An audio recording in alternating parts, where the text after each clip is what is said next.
Oh, thank you so much, everybody. This is a wonderful tribute to my mother. I can't tell you how I just a million times today wanted to call her and say, what should we serve and what should I wear? And it's really like, it was hard. I hope you'll forgive me if I read. It's hard to talk, so I'm going to just read to you. We're heartbroken, but I think you all know that my mother lived a very full, rich life. And we need to celebrate her. Even more than we need to mourn her. She's just, as you've been hearing, she was just a marvelous person, a marvelous woman. But the first thing when I think about my mother is the miracles. We have to talk about the miracles because they were legend in our family.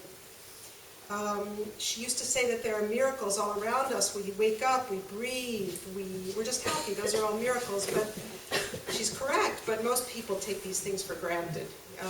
We don't see them as miracles. But we took her seriously because she was an expert in miracles. She was the recipient of God's grace many times in her life. Her miracles were hard to miss. They were spectacular, 10-foot-high neon miracles. You heard about how at Family Seder, it was our custom to talk about redemption during the Holocaust, salvation. Most of the war, they were in hiding.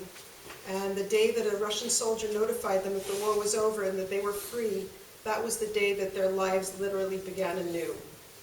My mother was born in Prešov, a city in eastern Slovakia with an active Jewish community of about 8,000 Jews. Once the war began, her family had the foresight to begin to run early on, while many people were just sitting tight waiting for this to blow over. While they were waiting for false papers, my grandmother had a way to hide in plain sight. It was known that the Nazis worked on a schedule. They would come round up people during specific hours, and actually 9 to 5, kind of funny to think. And my grandmother would take my mother on a train early in the morning and go to the next city, to Košice, and they would hide in the reeds by the river all day. It's interesting because there's a Pesach parallel there. And then they would come back at the end of the day after the Nazis had left. Once this became untenable, they began to run in earnest. One time, while hiding in the house of a righteous Gentile, my very young mother was told to keep completely silent for hours beneath a pile of potatoes while the Nazis banged their guns and shouted, hunting for Jews.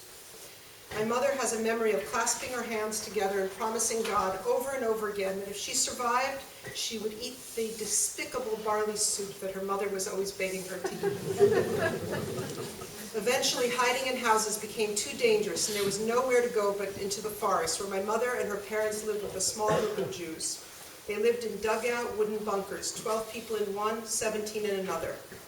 Many times they were near death from starvation, living on nothing but rose hips or foraged greens boiled in melted snow. And then suddenly they found food, one way or another, and these were miracles. Many times they couldn't light fires for fear of the smoke being seen, and it is a miracle that they didn't freeze to death in the winter months in the cold woods in eastern Slovakia. Another time, a Russian soldier or a partisan warned them to disperse, to flee, moments before the Nazis came and found their bunker and razed it to the ground. My mother and her parents hid behind one tree silently for a long time in the bitter cold while the Nazis scoured the woods. They watched as other families were found just meters away from where they hid. Yet in daylight, in a winter forest with no leaves, they were not caught. My grandmother told of the families scurrying up a sheer ice-covered cliff. At night, she remembered that they all had bloody knees by the time they reached the top. She said that she never knew how they were able to climb that mountain in the cold and dark. My mother was also a very young child at the time, so we always had this image of that story and what a miracle that was.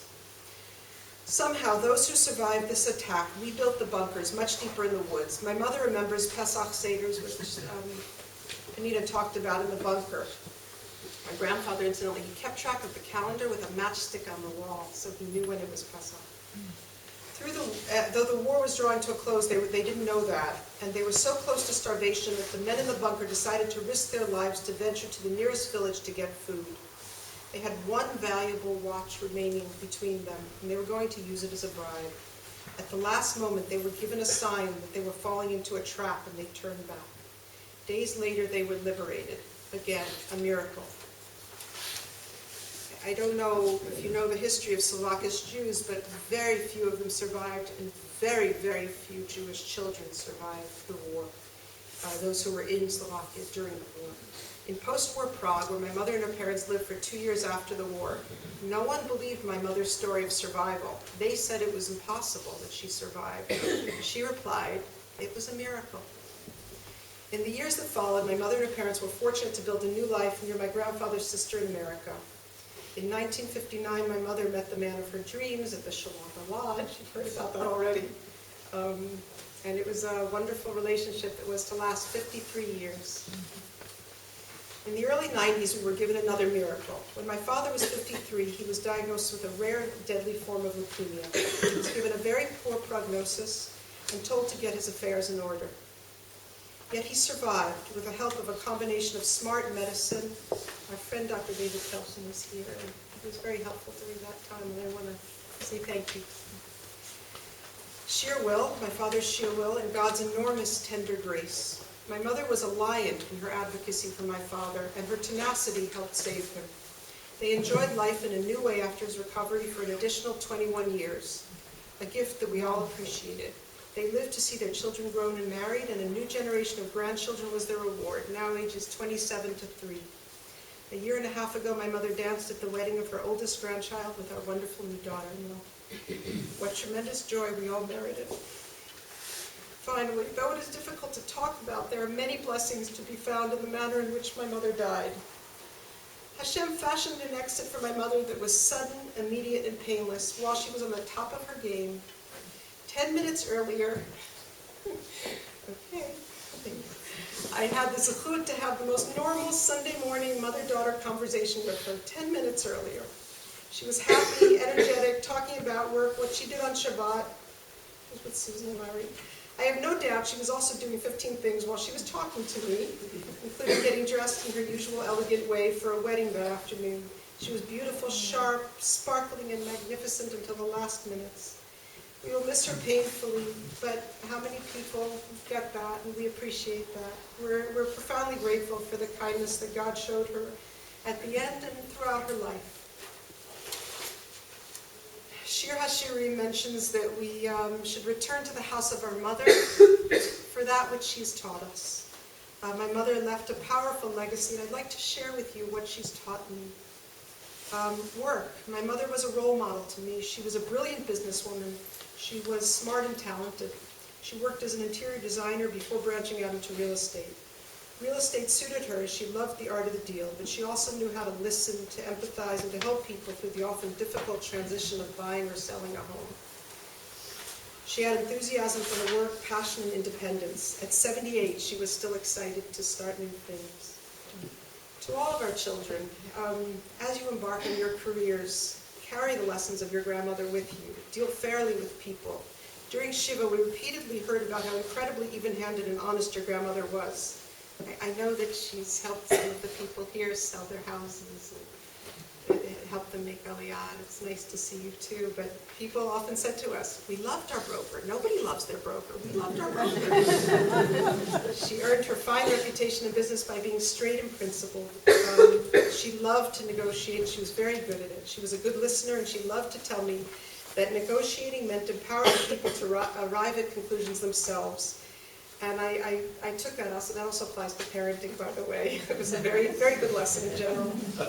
So I suggest you aim to find a career that excites you and thrills you as much as your grandmother loved her work. It's a very good lesson. Family. More important than work was family. My mother was first and foremost a loving mother, wife, and grandmother. To us, she was a remarkable mother who simply loved us. She was engaged, involved, interested in our lives. We talked many times a day, as you heard, at unspeakable hours. She was very fortunate because she had children who lived on all time zones. So she really never had to sleep. We discussed what we were each cooking for dinner, what people were doing in the army, were we going to make it to the gym today, and what's going on in Israel with the elections, with whatever. What was incredible was that she had this kind of relationship with everyone. We all felt that we were the most special person in her lives. And when she came to Israel, you heard she made dates with each child to make them feel special. She made us feel incredibly loved. And in a time when people are receding from each other and hiding behind technology, my mother taught us the opposite, to engage one-on-one with people. A lot to be learned from her. Judaism. It's very important to talk about Judaism when we talk about my mother. Jewish life and Jewish education were always very centrally important to her. My brother Joel told a story at my mother's funeral, and I'd like to share it with you because it really is such a special story. I'm going to quote. As young children, we lived in a very small town of Milford, Pennsylvania. We were one of 6 Jewish families in Pike County, Pennsylvania. Just in the whole county, there were 6 Jewish families. At a certain point, my mother met Nancy Siegel. There are two Siegels here, I think. Very, very special. One of the other Jewish women in town. The Siegels would become the closest family friends our family ever had. At that point, the Siegels, although Jewish, had a Christmas tree and weren't the least bit observant. Other than our house, they had never been inside a kosher home. Within time, my mother started explaining to Nancy about Jewish customs, rituals, and values. Not long after, the Christmas tree was gone and their house was kosher too. Now the second kosher house in Pike County. Moreover, she and Nancy, now her best friend, decided that they were going to send their kindergarten-age sons, Jonathan and myself, my brother, along with my sister Shari, to the Monticello Hebrew Day School. The hour drive each way was, however, too much, and it lasted only a year and a half. A few years later, my mother made the decision that her children could not be educated any longer in these rural public schools, and our family needed a Jewish way of life. They had to move to a new location, and we settled in Teaneck, New Jersey, and went to Moriah, a Jewish day school in Englewood, New Jersey. My father deserves much credit for driving 75 miles each way, but this was my mother's idea, and it would not have happened without her. My sister, brother, and I, and all of our kids owe so much to her vision in 1973. She had been through so much in her early years, and with that came a deep understanding of how to impact Jewish survival. Meanwhile, the Siegels, who less than 5 years before had a Christmas tree, also wanted more and moved to the modern Orthodox community in Atlanta. Within a few years, they had become more observant and moved to Israel. Today, the entire Siegel clan, including children and grandchildren, number close to 50. Living in Israel, California, and Europe, they are all observant, engaged Jews. 2 weeks ago, I took my mother to one of the Siegel grandchildren's weddings in New Jersey. What was remarkable was that many of the grandchildren, in their teens and 20s, approached my mother with the reverence usually reserved for royalty. Even the ones who barely knew her, knew who she was and what she meant to their family. Jonathan Siegel, my lifelong friend and Milford Public School classmate, who now works with the Jewish community in Holland, called me yesterday from Amsterdam, openly weeping on the phone that he felt that he had lost a second mother. We wept together. I only wish my mother could have heard what he said next.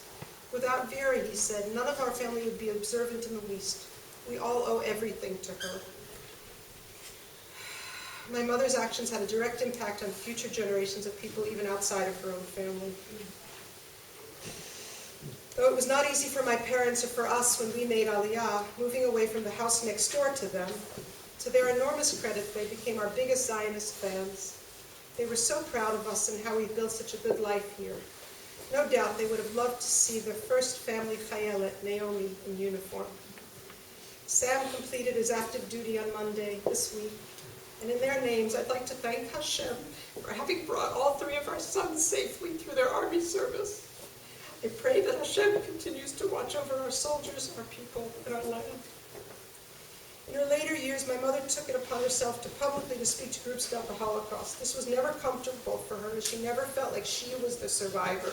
She felt that she had been a young child with her parents, who were the real survivors. But after parents died and there were fewer remaining survivors, she felt a responsibility to speak publicly as a living witness to future generations. She spoke to hushed groups of school children, often beginning her talks with this sentence: "You are all stronger than you think you are." I hear these words and I hope she's right. I actually think she is, but there is little comfort in the loss of a mother, especially one who doubled as a best friend. This is a tremendous loss for us, but I've learned that if we are lucky, our parents and grandparents imprint their values on us. We can honor all of our parents and grandparents, all of us, by carrying on traditions and giving back in ways that reflect their teachings and values. None of us will live forever, and while we are here, we can live lives that matter, that have meaning. Our actions and the impact they make are the only things that live on beyond us. In honor of both of my parents and their parents before them and all of our collective ancestors, all of us, I pray that we will have this fruit to continue their good work. Amen.